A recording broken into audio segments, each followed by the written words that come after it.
Hey guys, and welcome back to part 2 of the first 250 Looney Tunes series. This will be available on both YouTube and in podcast form. That way you have something interesting to listen to while you're out on a jog or something. As though you've got nothing else interesting to listen to. So in part 1 of the series, we took a look at Bosco and the Harmonizing Merry Melodies series.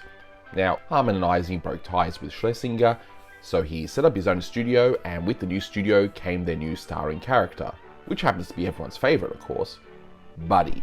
Now, Buddy wasn't a real hit for the studio and only appeared in 23 Looney Tunes shorts and possibly one Merry Melodies, where the characters there appear to be Buddy and Cookie, well, his girlfriend. So let's take a look and see if anyone here likes Buddy or not. So here comes the Hobo Gadget Band. Okay, so I wish Anthony would let me just drop an F-bomb immediately, but I'm not going to do that. I'm going to be honest, I haven't really seen a lot of Buddy cartoons, but of the few that I have seen, oh boy. To be honest, I actually haven't seen many, if any, Buddy cartoons, but from what I have seen clips of these cartoons, I don't think it's tough to say that this is probably the worst character to ever come out of the classic Warner studio. Yeah, that series does not hold up very well. There are some that are good. Let's put it that way. Yeah. I like the first one, which I think was that Buddy's Adventures, and Buddy's Day Out? Buddy's Day Out. That's the one I'm thinking. I like that one. Again, I think they might have put a little extra effort into it. I like Buddy the G-Man, which I think was the last one. It was the last one, yeah. There's a couple of other ones in there. Again, I'm forgetting some of the details of them, like Buddy's Bug Hunt. So I'm going to be a little controversial now, because I actually prefer the Buddy era over the Harmonizing era, if only because this means the start of the influences of people like Friz Freleng and Frank Tashlin, and later Tex Avery, of course. Most of these Buddy cartoons are not liked because we haven't got good prints of these cartoons yet, but that's just my theory. For what it's worth, Buddy is interesting on a historical value, if nothing else. I mean, they're generally entertaining for what they are, but they're just not great. And I don't know why are we saying these aren't great, but there's very similar ones with Bosco. Why are those better? There's something about the energy of Bosco, the design of Bosco, the animation in the Boscos. I mean, the Buddies are just second ranked, unfortunately.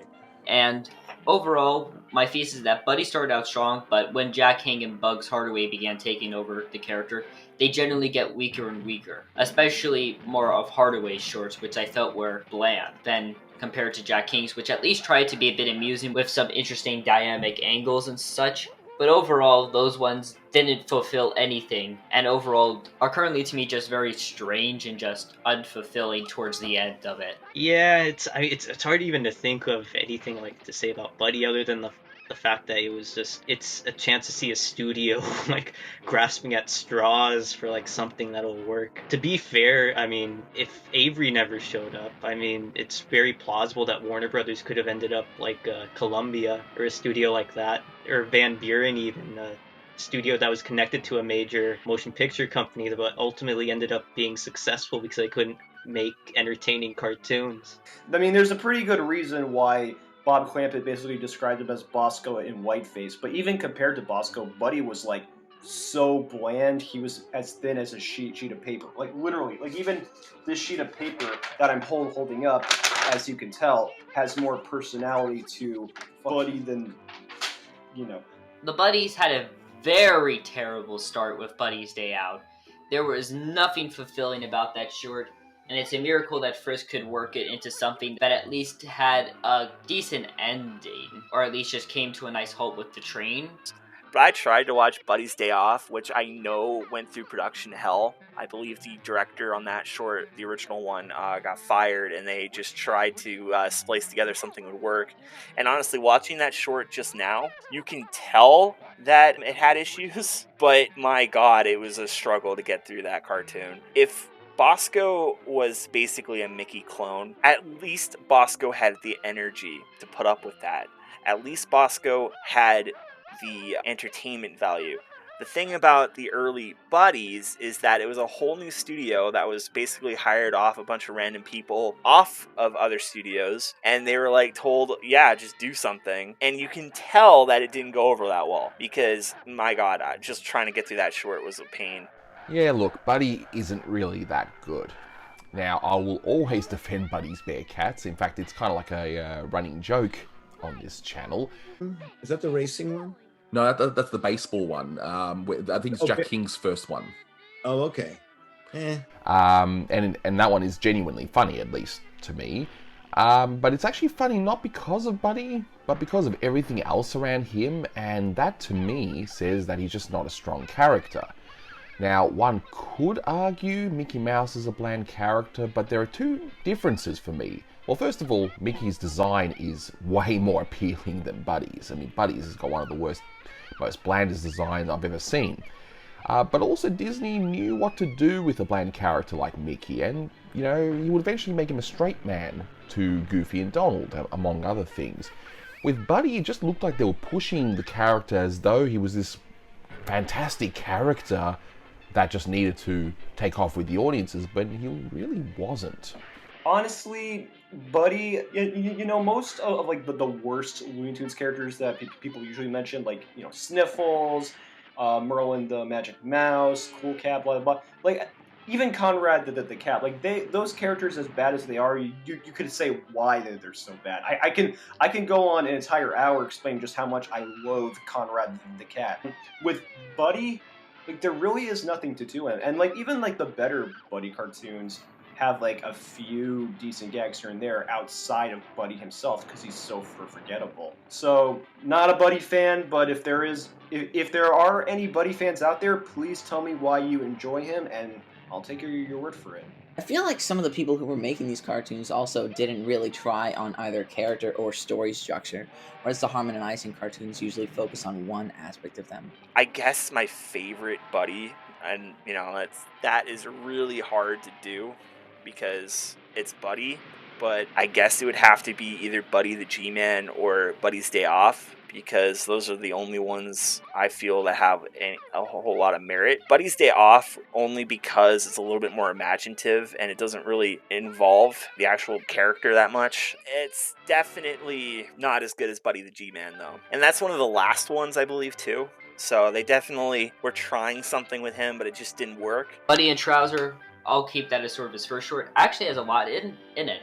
Has some nice snappy animation, a lot of clever jokes, and a bit of a wise guy fox that is quite amusing and sort of builds up to characters that they would create more from 1937 to the mid-50s. The only other one I think that is kind of okay is Buddy's Theater, because there's a few jokes in that one that do feel kind of Warnersy. But apart from that one, I just get the impression that nobody enjoyed working on the series or the character at all. And it was like Jack King's shorts in particular, I don't know, something about his style is just very dreary. There's like no character at all. It's just you get a good angle every now and then, but that's like the only memorable thing that happens ever in his shorts that he directed. You know what? This is coming from somebody that actually does like Beans, the character that the thought to be next star, but Porky obviously took over. Ironically, it was another kind of Mickey Mouse type character, which is funny that worked out that way, but at least Beans had a personality, I gotta say.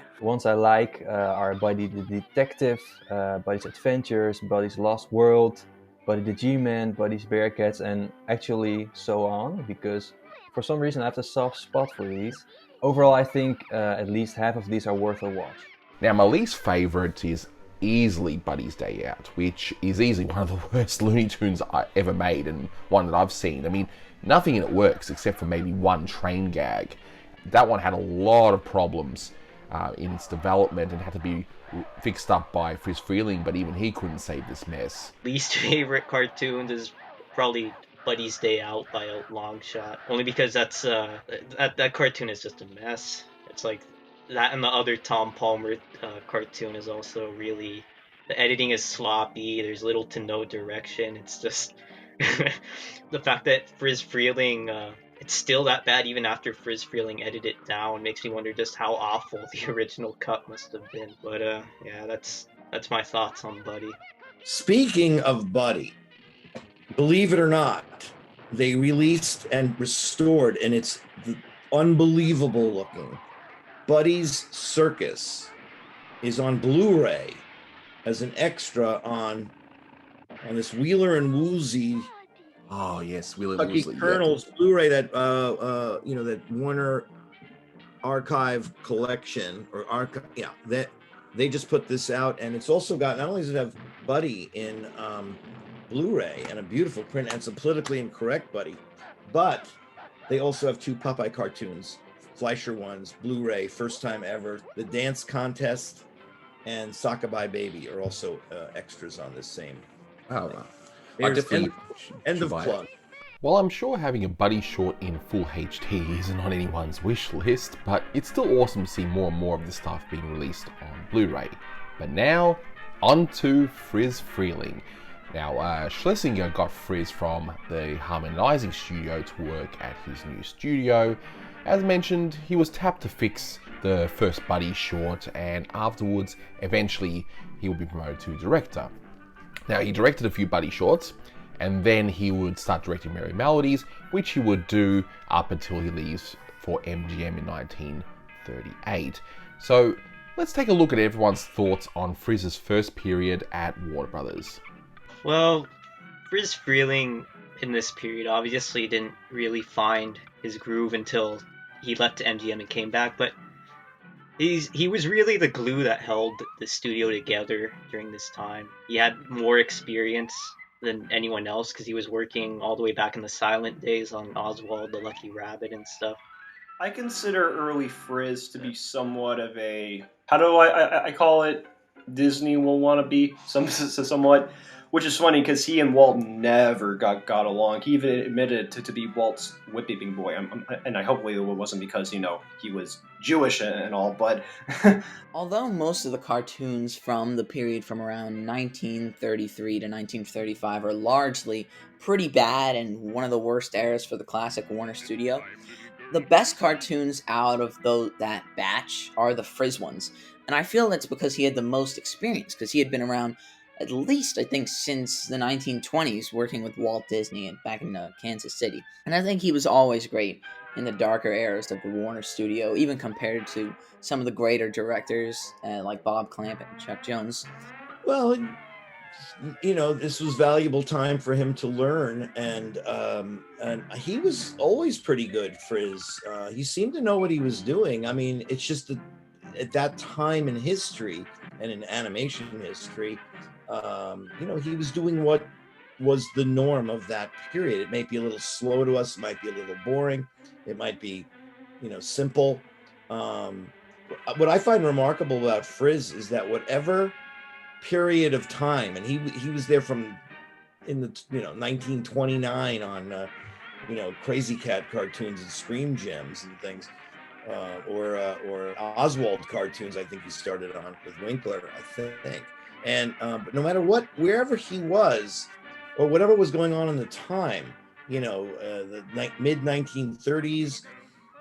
Now wacky cartoons are in the early 40s, and he's able to hold his own and make great ones during whatever that period is. So I've made a complete 180 on Friz Freleng's early Merry Melodies. The first time I saw his early efforts, I was disappointed and mostly bored by how generic they seemed. The couple of Peter Rabbit cartoons come to mind. The second time I think I saw these were at your channel, Anthony, and we both agreed these must be the most boring and unfunny cartoons out of the bunch. But then something happened. We got beautiful looking restorations for honestly over half of these subjects, and suddenly I started appreciating them a lot more. Both the popping colors and the effect of watching something multiple times suddenly made these cartoons grow on me. Oh, I've actually seen a lot of the early Frizzes, and I actually really like them. I haven't seen all of them, but from the ones I've seen a good majority of them, and these ones are some fun cartoons to watch. I would definitely recommend them to anyone who would want to see how Friz developed or how the Warner style developed, because they're very good timestamps and they're probably the best of the studio around the earlier point. In terms of what Friz was doing early on with like those merry melodies, he was basically just like doing what Leon wanted and to like cash in on the silly symphonies, and I guess it was fitting because along with Hugh and Rudy, he was probably the ideal choice to do that. But even like early on, you can tell that like he's still sneaking in a little bit of his own sense of humor, even if it wasn't fully realized yet. His cartoons aren't particularly that funny during this time period, but I think it was Bob Clampett who said he always added a. Friz Freleng was like the professional director of the studios. You could always depend on him to deliver professional product on time, and his cartoons really look great in this time period, animation-wise. The animation was usually great in these cartoons too, because right off from the bat, when Friz starts directing in about 1933, he's got Bob McKimson, and in 1935 with I feel like I've heard Little Dutch Plate was the first one Ken Harris animated on. He also gets Phil Monroe around the same time, and he has great animators that are really helping emphasize the humor in these cartoons up until he leaves in late 1937 for MGM. And of course, the fact that he's working with music and popular songs really helps matters too, because he wasn't a musician per se, like he couldn't play an instrument, but he knew how to read music. And he did the timing by writing on musical bar sheets, kind of like the way you'd write out a composition musically. Yeah, the time, he clearly learned a lot of timing from Harmon and Ising, and he improved upon the timing that Harmon and Ising had too, because the timing of the Harmon and Ising cartoons is always strictly 1, 2, 3, 4, straight to the metronome. But Friz Freleng started learning how to really time every action to every little musical nuance that was going on, like that scene that I never noticed until you pointed out in Country Mouse, where they're boxing.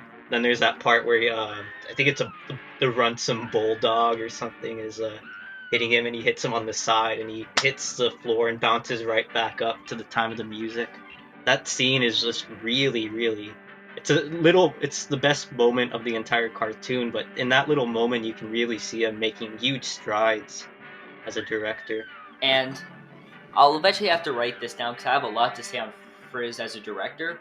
But overall, it feels like while he started out taking where Ising left off, it definitely seems like he was finding his own style, where he wasn't as repeat as the same sort of Hollywood jokes that he was while co-directing Bosco's. It feels like he was trying to get more cleverness and snappiness, and overall, as his period goes on, he gets more and more out of that, while he still has to keep with the sort of Disney cuteness snick until 1937, I would say. For every short he sort of develops, he'll definitely reach this sort of breakout short, I would say, and then go back for every 5 to 6 shorts that I feel like this would happen. Overall, it's a weird feel, but they're honestly pretty good. The biggest shock to me when watching all of these early Frizzes in order is just how bland a lot of these are. And sure, they got magnificent timing, I mean, there's no doubt about it, but it was clear he was trying to emulate Disney, as they were considered the best at the time.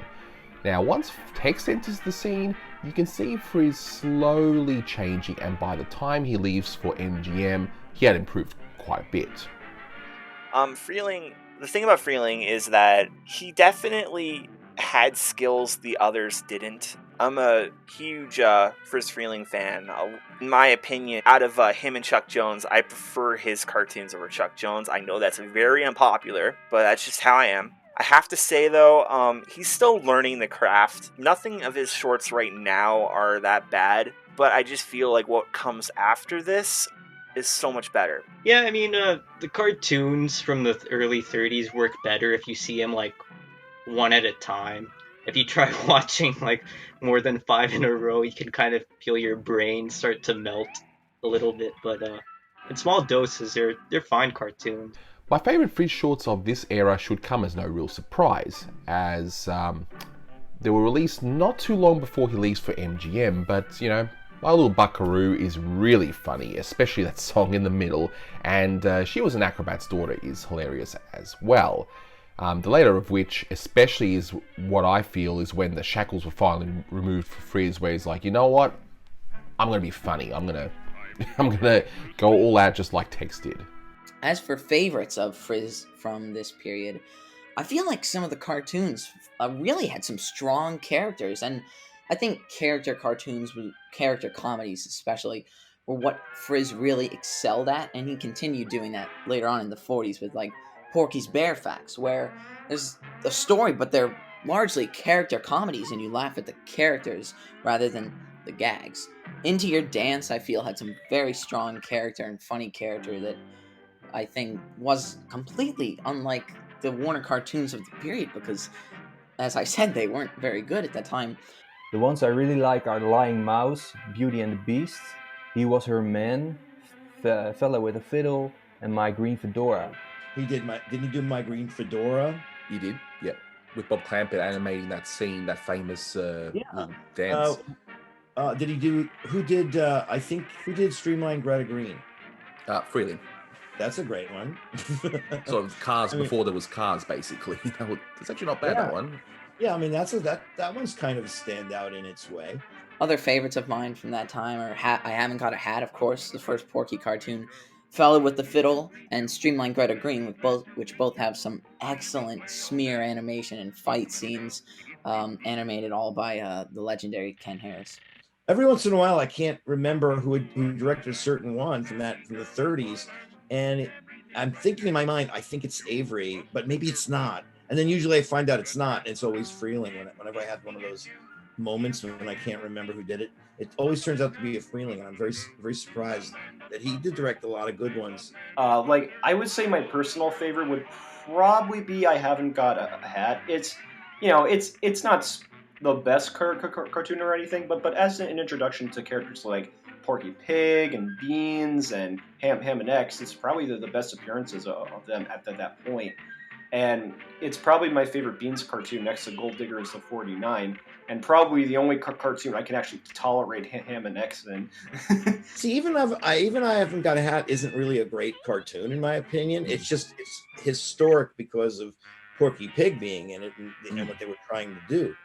But I don't think it's that great of a cartoon. It's good. It's a good one, but it's not great. But cartoons are good, They just don't go further than that. Now that's not true later on. I think by the 40s and 50s, and certainly, he does some superior cartoons, and also he does series like Tweety and Sylvester that really nobody could do the way he did them. They're really good. They just, for sure. People forget how good the Tweety and Sylvesters are. They're actually really good cartoons. Some highlights would include Fella with the Fiddle, My Little Buckaroo, which is definitely one of the most entertaining ones. And I would probably say that The Country Mouse is also a good one.